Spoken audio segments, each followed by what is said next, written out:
운영위원님 모셨습니다. 네, 사무국장 이도영님 모셨습니다. 국회와 정부에서 등록금 반환에 대한 논의가 진행되었다는 것은 환영할 만한 일입니다. 하지만 그 논의에 따른 추경 결과가 대학생 1인당 5만 원 정도의 수준에 머물렀다는 것은 상당히 실망스럽습니다. 국회는 이번 추경이 학교의 등록금 반환을 촉진할 것이라 이야기했지만 실상 누더기가 되어버린 이번 3차 추경은 대학의 등록금 반환에 아무런 추진력도 제공하지 못할 것입니다. 국가는 대학에 대한 책임을 다해야 합니다. 대학생들은 1년에 700만 원 이상의 등록금을 내고 있고 이뿐만 아니라 주거비, 교재비 등 대학 생활을 위한 상당 비용을 추가로 지출하고 있습니다. 이는 단순히 대학생들의 문제가 아닙니다. 대학생들이 속한 가계의 문제이고 우리 사회의 문제입니다. 대학 진학률이 여전히 70%에 육박하고 있고 사회가 여전히 대학 진학을 강요하고 있는 입장에서 대학에서 발생하는 문제는 국가가 책임지고 풀어야 할 사회적 문제입니다.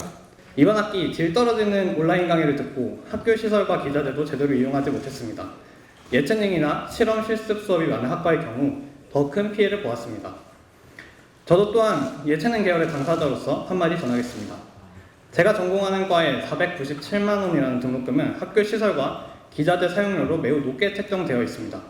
하지만 학교 연습실이 폐쇄되거나 부분적으로만 개방되면서 자택에서 연습이 불가능한 동기와 선후배들은 실기 연습을 하려면 시간당 10,000원 가까이 되는 연습실을 사용할 수밖에 없었고 화상 강의로 진행되는 레슨 수업도 적당한 방음 시설이 갖추어지지 않은 곳에서는 진행할 수 없었습니다. 이런 환경에서 5.8%라는 돈은 아이들 용돈 쥐어주듯 달래는 것으로밖에 보이지 않습니다. 정부는 대학을 압박해야 합니다.